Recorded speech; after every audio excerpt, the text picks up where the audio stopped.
This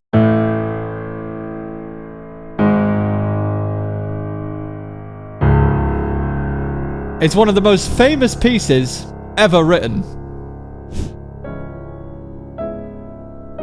But the composer himself, Rachmaninoff, actually hated this piece. He wrote the piece when he was just 19 years old, and audiences became kind of obsessed with the piece. So throughout his entire playing career, he had people shouting at him to play this piece in every concert that he did. Rachmaninoff wrote hundreds of pieces, and there are loads of famous pieces, like his piano concertos, for example. But why is it that people always wanted Rachmaninoff to play this piece, and why is it a piece that inspires so many pianists, including myself? Well, let's find out.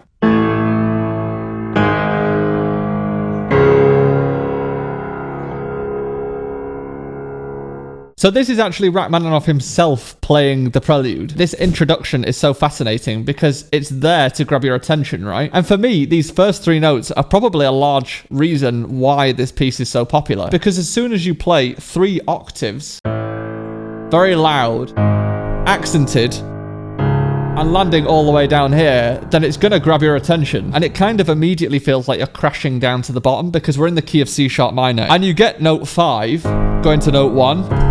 Which feels like it really lands on that bottom note. And you couldn't really establish the home key of C sharp minor and make it feel more like it's landed somewhere than playing note 5 to note 1 in the key. It's not like one of those Mozart type of classical pieces where it takes ages to kind of land at home. In this piece, within 3 notes, you know already exactly what key we're in, and you kind of feel stunned by the shock of the notes.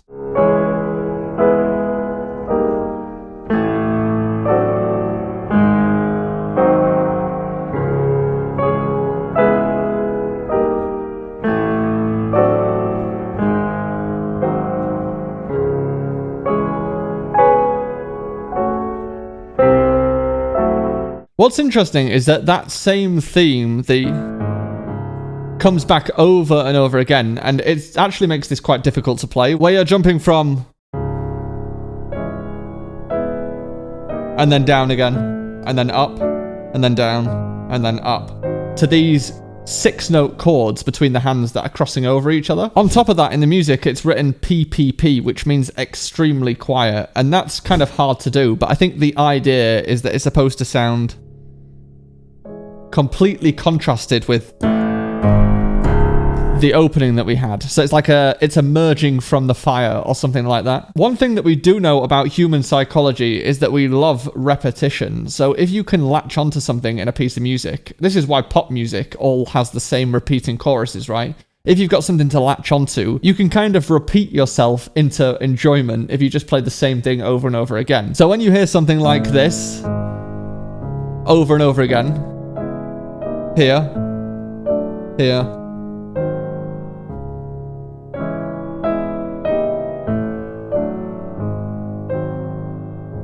there's something about the predictability of that makes it really enjoyable to listen to. Even for people who are not massive classical music fans, when they hear this, they can kind of predict what's going to happen next, which makes it more enjoyable to listen to. And in classical music as a whole, the reason that a lot of people don't like classical music is because they can't really see what's happening in the music. Whereas if you've got something repeating, then it becomes much easier to kind of understand what's happening in the music.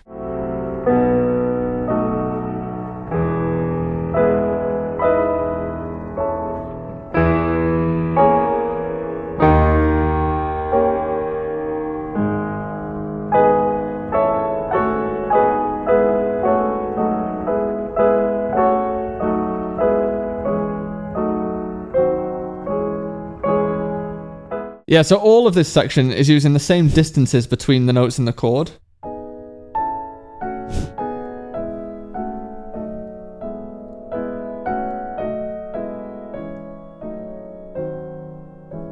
And to me, this is almost a little bit like a feather, kind of falling. where you get that kind of rocking backwards and forwards feeling. It's such a stark contrast from those very first 3 notes, and because we know that this piece is capable of that big, loud, erratic sound, we're expecting something. There's kind of like anticipation through this whole first section that something crazy is going to happen. It's almost like the old school version of a TikTok, where in the first 2 seconds they show you something shocking so that you want to stay to the end to see what's going to happen. I'm not entirely sure Rachmaninoff would like being compared to a TikTok, but there we go.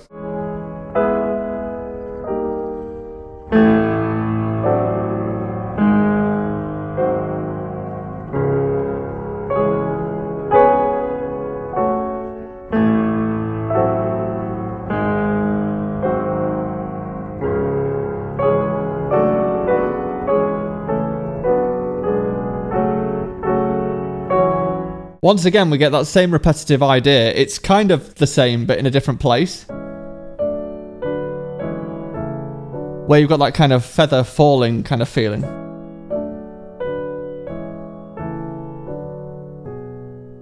But this time it's changing direction and turning a corner, which is really interesting to listen to, because it's taking a familiar idea so that we understand what's happening, but then it's taking us in a different direction, which makes us curious. The other thing that makes this actually quite difficult to play is the fact that because these are such big chords, getting something to stand out for us to listen to is quite difficult. And in this piece, you've got to try and get that top note to sing out.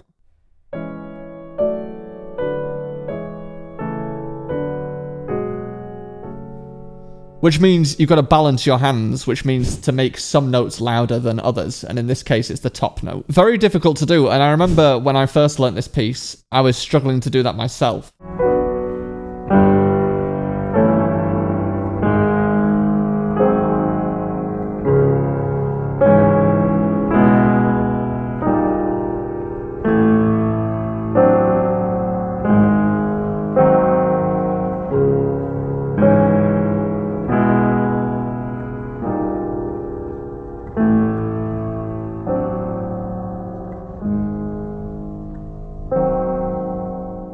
Okay, this is really fascinating to me because this is exactly the same chords, exactly the same harmony as the beginning, except now it's much lower on the piano and much thinner textured.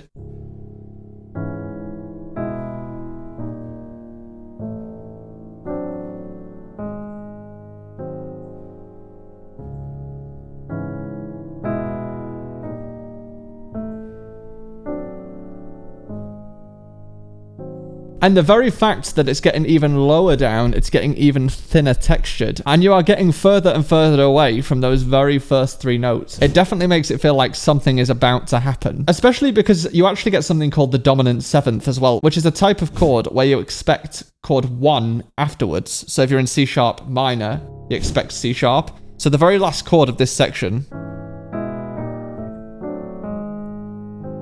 this chord here, it feels like it needs to go to here. So when we hear that chord, we're kind of anticipating that move. And if you slow down into that, it really makes it feel like you're kind of dangling off the edge of a cliff. Or you're on a roller coaster and you're kind of hanging over the edge, waiting to go off. But the question is, do we go off the edge? And the answer is, of course we do. When I was in the depths of learning the piano, there are lots of tools that I wish I'd had. And that is exactly why I built an app called The Practice Room. The Practice Room is an all-in-one place where you can log your practice sessions, get statistics and insights about your playing. There are resources like theory articles, an entire pieces library with backgrounds for all the pieces, what you should be able to do before you play them, what you'll get from learning them. There are practice tools that will help you fix your playing, that will help you recognize chords and pieces of music, even a metronome. And I also do deep dive live practice clinics every 2 weeks on a very specific topic about learning the piano. So if that sounds of interest to you, then check it out with the link in the description. Okay, back to the video.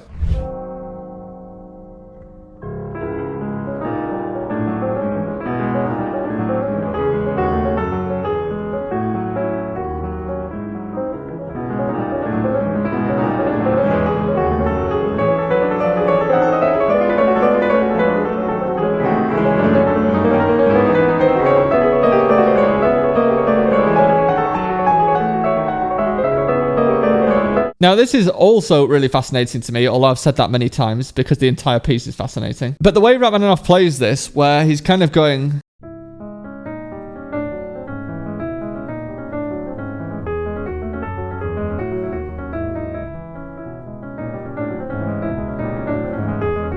Like that, where he's kind of pushing, but he's not pushing too much. He then kind of pulls away again. And that is because he's trying to tease us. You naughty, you teasing me. Because this is not really the peak of the piece. Typically in a piece of music, you get like the peak around 2/3 of the way through. And this is exactly the same as books and movies and things like that, where the big moment in the story is about 2/3 of the way through. You've got to build up to that moment. And this is Rachmaninoff building up to that moment. He's kind of almost letting it run away because he's built up so much anticipation. But at the same time, he doesn't want to peak too soon, especially when he knows what's coming up.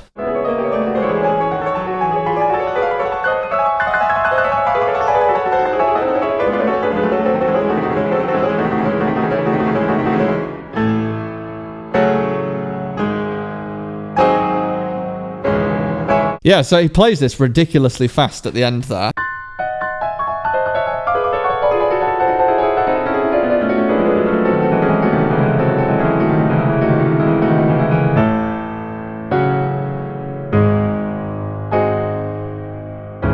Now, there's so many things going on here. This whole section is made up of triplets, which is where you kind of get 3 notes in the space of 2 notes. So everything feels like it's in groups of 3, where you get 1, 2, 3, 1, 2, 3, 1, 2, 3, 1, 2, 3, etc. And the mistake a lot of players make actually when they're playing this top bit is playing 1, 2, 1, 2, 1, 2, 1, 2, 1, 2, 1, 2, like that. And the pulse kind of gets thrown off with everything that's happened before it. Whereas in reality, and the way that Rachmaninoff has written it, is to kind of accent the first one of each group. So you kind of get 1, 2, 3, 1, 2, 3, 1, 2, 3, 1, 2, 3. Like that. And that's difficult to do because you have 1 accent in the right hand and then 1 in the left hand. But when you play that at speed, you get this really kind of rocky feeling as it falls down the piano.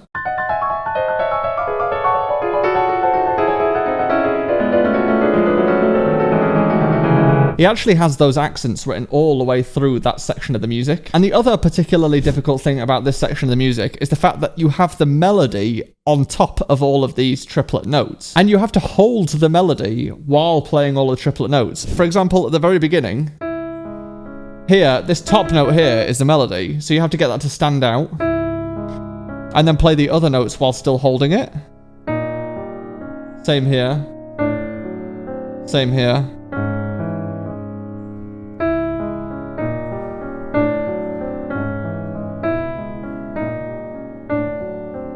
Now, first of all, you've got to be able to do that, but then you've got to be able to do that at speed, which is even more challenging.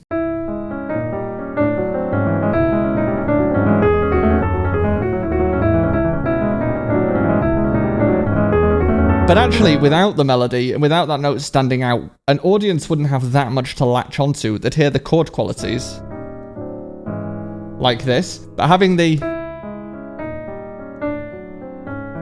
to latch onto makes it really interesting because you're hearing the turbulence and the wave of all those notes as it rises and falls, and then eventually peaks at the top and then falls back down again. We can follow that because we have that melody singing over the top, so it's kind of important as a player to get that to sing out. It's a very difficult B section of the piece. This piece is in A-B-A structure, so you have the initial theme, which is the all of this stuff, and then you have the B section, which is all of this stuff, and then you get the return of the A section again. Except it wouldn't be Rachmaninoff if he didn't demonstrate that he had massive hands. Now, Rachmaninoff and I clearly share some lineage because I also have massive hands and can reach quite large spans on the piano. I can reach a C to an F if anyone's interested. But this whole next section for a lot of pianists is very difficult, and not only because it requires a lot of notes and large spans, but also because it's written over 4 staves.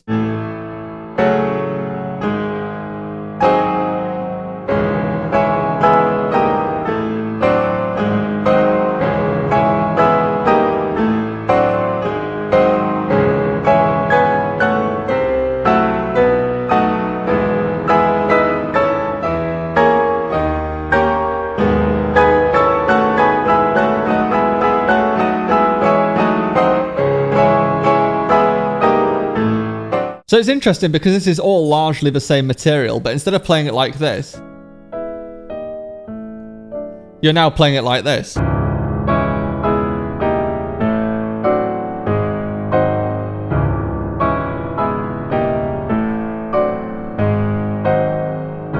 And it's really a perfect example of how you can take the same chords, change the texture of those chords, so double up the notes, play them on different places on the piano, and develop a piece of music that way. We don't always need new material. Sometimes we can just recycle material and make it different. And often, because we like repetition and we like to hear the same ideas again, it gives us something to predict. Doing that often sounds better. And I'll give you a really simple example. If I play a simple idea like this,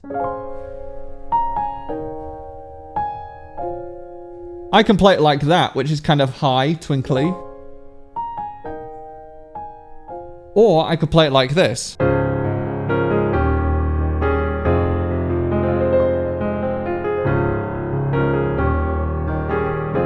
And it's the same musical idea, it's the same melody, it's the same chords, but I'm playing it in a different place on the piano with a different texture, and it completely changes the sound. And this is largely how you tell a story and develop music. You start in one place, and that might be a twinkly idea, for example, and then it changes, it develops as the story continues into something that's either bigger or smaller or different in some way. And this is exactly what Rachmaninoff is doing here. He's taking that same material, which at first was very quiet, because it was really contrasted from those three notes, and now is taking that material and running with it. This time we have S, F, F, F, F. We have triple forte. We've got loads of large dynamics that are really contrasting the music from the first time we heard this material.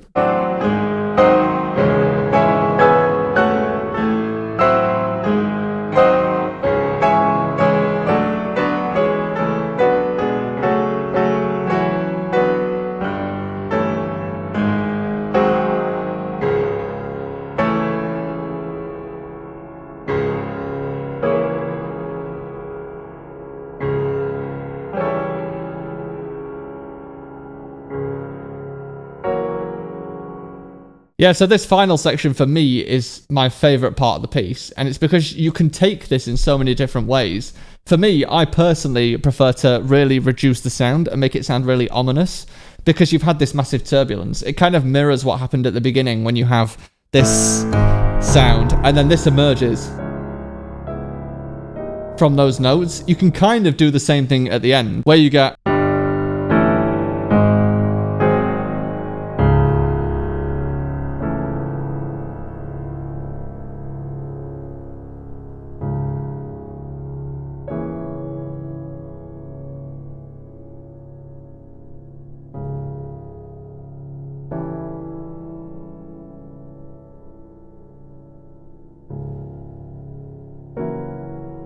For me, this entire final section really tells you whether you've caught your audience's attention or not, because you can hear the silence in the room throughout those chords if you've made it turbulent enough that they're all kind of in shock. And that, for me, is largely why this piece is so popular, because it kind of stuns people. It puts people in a state of shock that they've just been through some experience. And this piece, for a non-musician, does have predictable elements to it. It does have those repeating motifs, those repeating melodies, repeating chords. So it doesn't sound like a mess, but it does feel like you've just been through some trauma. So unlike other pieces of music where it can feel predictable and boring in places, or it can feel kind of expected and nice, in this piece you get both the shock and the predictability that make this piece what it is, and why I think it's so popular.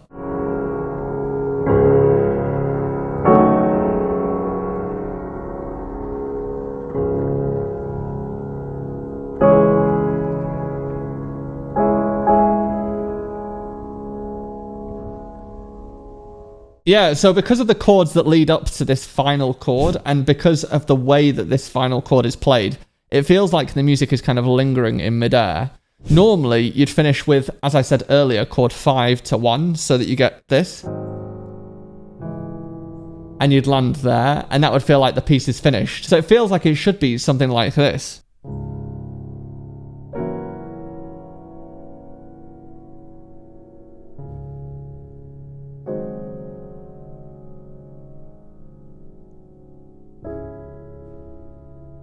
And that feels final and complete, but Rachmaninoff doesn't finish with a C sharp at the bottom of the final chord. He plays an inversion of the chord, so that's where you play the notes in a slightly different order. So that there's a G sharp at the bottom of the right hand, and that makes it feel almost like it's suspended in midair, And the chords beforehand don't feel like this either, because you've got this repeated C sharp in the bass. So you kind of get...